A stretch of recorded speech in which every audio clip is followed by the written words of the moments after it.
One manga continues to set the example for prime samurai storytelling. Today, we're talking about Kazuo Koike and Goseki Kojima's samurai epic, Lone Wolf and Cub. My name is Shaw. Welcome to Wit's End. Not many comics and manga have influenced pop culture as much as Lone Wolf and Cub. The manga was only around for 6 years, from 1970 to 1976, but it's influenced everything from movies, music, video games, TV, you name it. Originally published by Futabasha, Koike and Kojima's Lone Wolf and Cub debuted in 1970. It ran until 1976. North American publishers like First Comics released translated monthly comic reprints of the original manga. And this is where you get those covers by, Frank Miller, Bill Sienkiewicz, Mike Plug, other artists. It was in 2000 when Dark Horse Comics began collecting the full English translated series in trade paperbacks. Those are the collected editions you still see around, and you might even own some of them.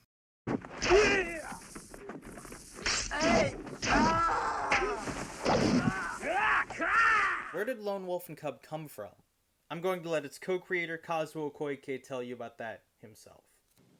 弱点はないかと。それでジーグフリードを真似したんですよ。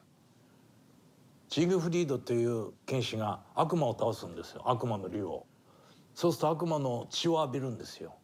ダーッとこの流れる血を体中に浴びるんですね。そうするとこれは剣も弾も銃も通らない鋼鉄の皮膚が出来上がるんですね。ところが木の葉っぱが落ちてくるんですよ。一枚ひらひらひらひら。でちょうど心臓の後ろにペタッと張り付く。その上を血が流れるんです。だからそこだけが人間の皮膚なんですよ。これジーグフリードの弱点ですよね。ウィークポイント。だからジーグフリードに弱点、なるほど、弱点をつけると飽きられないで主人公はハラハラしますからね。これが大五郎っていう少年なんで、切り合いになったらこの子は危険じゃないですか。この子に例えば刀を突きつけられて殺すぞと言われたら万歳するしかないでしょ、親は。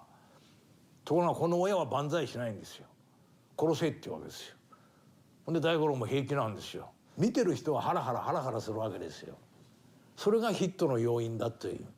For those who are new to the story, Lone Wolf and Cub is about Ogami Ito, a shogunate executioner during the Edo era in Japan. He's framed as a traitor by an opposing clan, so he loses his title, becomes a ronin. He and his son Daigoro walk the demon road to hell, or Meifumado as they call it in the manga, on a blood-soaked path for revenge and redemption.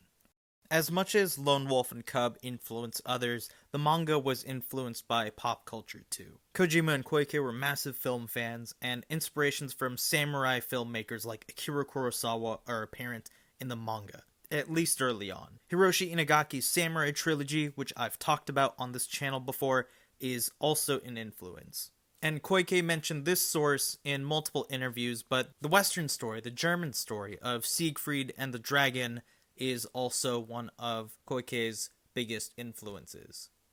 Knowing that their favorite director was Akira Kurosawa, there is no doubt in my mind that Ogami Ito is influenced by Toshiro Mifune. Koike even said in interviews that he would love to see Akira Kurosawa adapt the manga had he been alive at the time. I also don't doubt that if they had the option, Toshiro Mifune would have been their Ogami Ito. Thing is, Koike and Kojima are Kurosawa fanboys.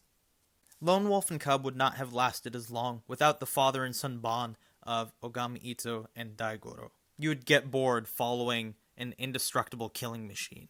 And despite his mastery, his revenge plan, Ogami Ito is still a father trying to raise his son. Now, how do you read this massive epic? I'm going to give you about 4 choices. First off, you have the regular trade paperbacks, which are about 200 to 300 pages. I did a full podcast discussion with cartoonist Tom Scioli about Lone Wolf and Cub, and we covered those trade paperbacks, so I'm going to let cartoonist Tom Scioli tell you about those. Yeah, because each of these books, you can block a bullet with each of those Dark Horse ones, which are 700 pages. At least, here, I have the first one here. This is the one I have, which... Okay. Yeah, it's interesting because I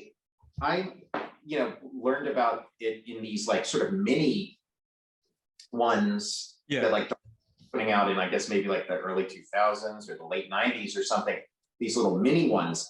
And but like, yeah, these little ones, like I don't really enjoy this comic as much if it's not in this format. Like it just it invites like a close reading, like Yeah. kind of like draws you in, and the art looks spectacular. Like it looks flawless, perfect, precise, wonderful, and intricate at this size. And yeah, I can't really get into it when it's printed at like that larger Yeah. dark horse size.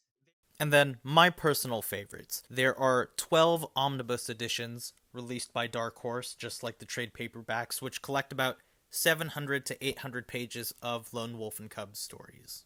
I love these because they are a meaty, affordable chunk of comics, and they're in great need of a reprint. So come on, Dark Horse, hook us up.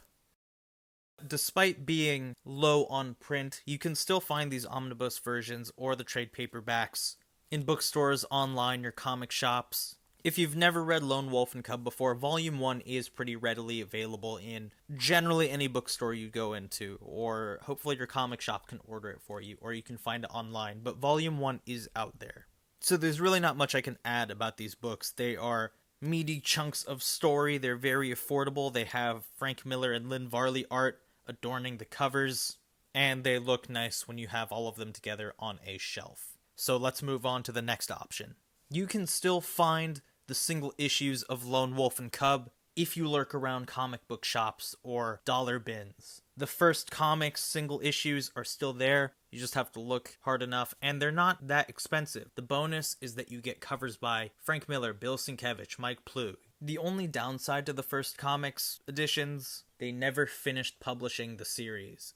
So while it's nice to have a copy of those reprinted issues, it's a nice little hit of Lone Wolf and Cub, you're never going to finish the whole story, and you're better off lurking around for collected editions like the regular size trade paperbacks or the omnibus edition.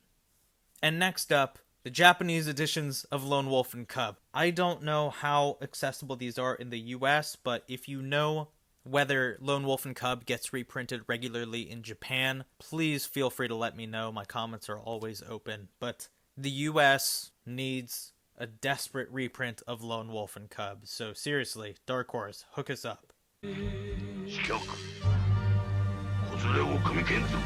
I recommend the Lone Wolf and Cub films whether you've read the manga or not. Those movies were insanely influential in Chunbara films, which is samurai fighting films. That's the too long didn't read version. So next time you watch Kill Bill or play Sekiro, thank Kurosawa's Sanjuro and Lone Wolf and Cub films.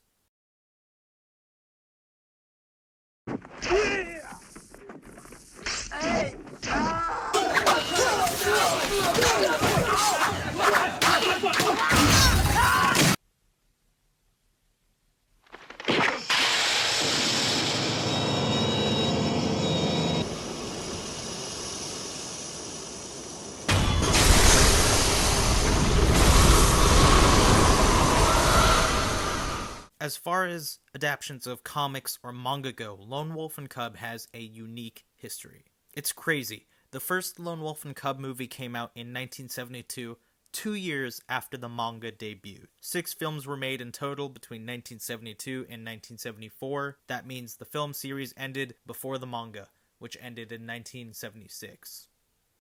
The Lone Wolf and Cub films are either referenced as the Baby Cart series or the Sword of Vengeance series. The first 3 films were produced by Shintaro Katsu, legendary Japanese actor and star of the epic 26-film Zatoichi the Blind Swordsman series. And I talked about Zatoichi in my Usagi Yojimbo video. Shintaro Katsu's brother and occasional co-star, Tomisabaru Wakayama, was cast as the powerful Ogami Ito. Tomikawa Akihiro also played Daigoro. Wakayama would take over producing the movies for the last 3 of the series after his brother. On top of having those legends producing and performing in the movie, you have Kazuo Koike, the writer and co-creator of Lone Wolf and Cub. He was the screenwriter for the film series. How crazy is that? That's like bringing on Jack Kirby to write the Eternals movie. Everything blended together perfectly. That scale, loyalty to the source material, efficiency, pacing in production schedules is not something we've seen in the page-to-screen transition since then.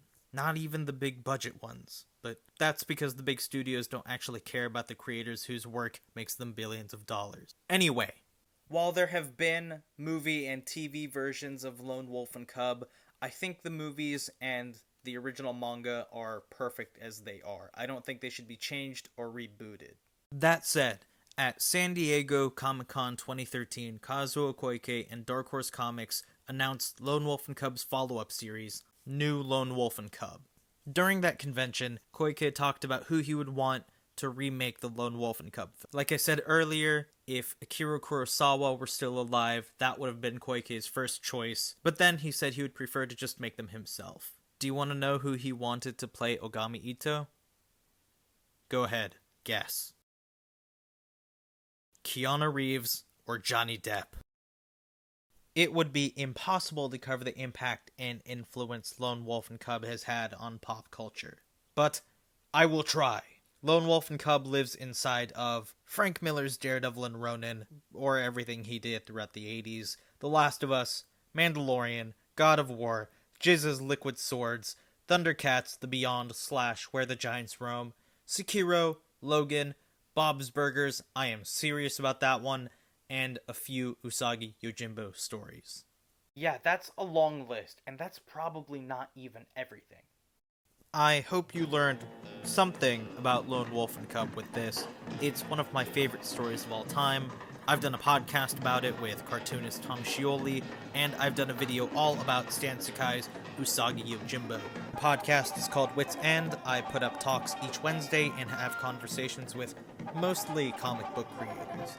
Please subscribe, follow me online, comment your favorite Lone Wolf and Cub stories, and thank you for watching or listening. Take care, stay safe, chaos ensues.